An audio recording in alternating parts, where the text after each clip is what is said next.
Mozart, Beethoven, Strauss, names that changed music forever. But why did they all come to Vienna? What made this city the heartbeat of the classical world, and how did it keep that rhythm for centuries? Let's step into Vienna's grand concert halls, smoky coffee houses, and imperial palaces to uncover why it truly became the city of music. To understand why Vienna became the city of music, we have to go back to the 18th century, though the seeds were planted much earlier. Back in the Middle Ages, Vienna was already a cultural crossroad. Its location along the Danube made it a meeting place for traders, diplomats, and, importantly, musicians from across Europe. The Holy Roman Emperors, many of whom resided here, brought musicians from Italy, Germany, and Bohemia to perform in their courts. But the real explosion happened under the Habsburg dynasty. From the 16th century onward, the Habsburgs were not just political rulers, they were devoted patrons of the arts. They saw music as a symbol of power and refinement. Court orchestras and choirs were funded lavishly. Operas and chamber concerts became staples of court life. By the early 1700s, Vienna wasn't just a political capital, it was a musical one. If you were an ambitious musician in the 18th or 19th century, Vienna was the place to be. But why? 3 reasons. 1. Royal patronage. The imperial court and aristocratic families had deep pockets for music. They hired composers as Kapellmeisters, chapel masters, funded performances, and even provided housing. 2. Wealthy middle class. Vienna's growing bourgeoisie wanted entertainment. They filled the city's salons and concert halls, creating steady demand for live music. 3. Cultural crossroads. Vienna absorbed musical styles from Italy, Germany, Hungary, and beyond, allowing innovation to thrive. Vienna's music history begins with Wolfgang Amadeus Mozart. Mozart moved to Vienna in 1781 after a fallout with his employer, the Archbishop of Salzburg. In Vienna, he found artistic freedom and an audience that adored him. Here, he composed many of his most famous works: The Marriage of Figaro, Don Giovanni, and The Magic Flute. Vienna offered Mozart something rare, a public that embraced opera in the vernacular, not just in Italian. His Magic Flute, written in German, became a sensation. But Mozart's Vienna was also competitive. Many musicians flocked here, and sustaining fame and finances was a constant challenge. Even in the city of music, genius didn't guarantee wealth. Mozart's Vienna wasn't just palaces and opera houses, it was also taverns, apartments, and coffee houses. He lived in more than a dozen homes across the city, constantly moving as his finances shifted.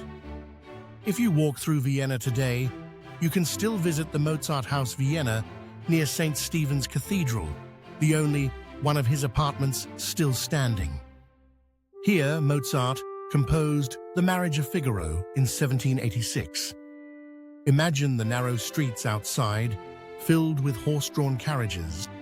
While inside, Mozart worked late into the night by candlelight, producing music that would echo for centuries. But life was not easy. Despite his fame, Mozart often struggled with debt. He relied on teaching, performing, and commissions, showing that even in the city of music, genius had to hustle to survive. While Mozart dazzled audiences, Joseph Haydn shaped the very structure of music.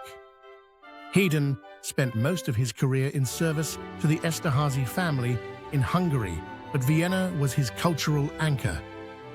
He developed the symphony and the string quartet into the forms we know today. Haydn mentored the young Beethoven in Vienna, bridging the musical eras of classicism and romanticism. Ludwig van Beethoven arrived in Vienna in 1792 to study under Haydn. He never left. Vienna became the stage for his bold, revolutionary music. His symphonies pushed the boundaries of what an orchestra could do. His piano sonatas turned the instrument into a vehicle of raw emotion. Beethoven's rise coincided with political upheaval, the Napoleonic Wars. Yet, even in wartime, Vienna's audiences flocked to hear him. Music wasn't just entertainment, it was a cultural statement. Beethoven's Vienna story is equally human. When he arrived, he was known as a brilliant pianist.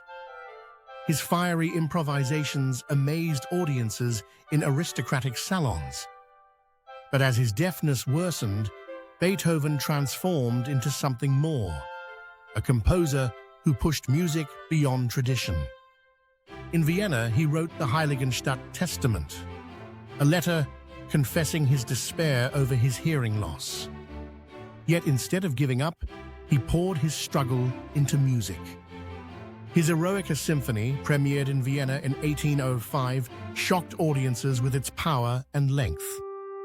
It was revolutionary, and only a city like Vienna, open to bold ideas, could have embraced it.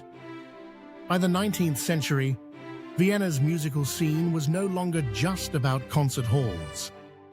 It was about the dance floor. Johann Strauss and later his son Johann Strauss II, the Waltz King. They transformed the waltz from a rural folk dance into the glittering soundtrack of Viennese high society. Ballrooms like the Hofburg Palace hosted lavish dances. The waltz became an international craze, carrying Vienna's name far beyond Austria. Vienna's opera houses became legendary in the 19th century. The Vienna State Opera, opened in 1869, hosted premieres by composers like Gustav Mahler and Richard Strauss. The city was also home to Franz Schubert, a native Viennese whose songs, or lieder, captured the soul of romantic music. Schubert's gatherings, known as Schubertiades, were intimate performances in homes, proof that Vienna's music wasn't just for elites, but also for everyday citizens who loved art.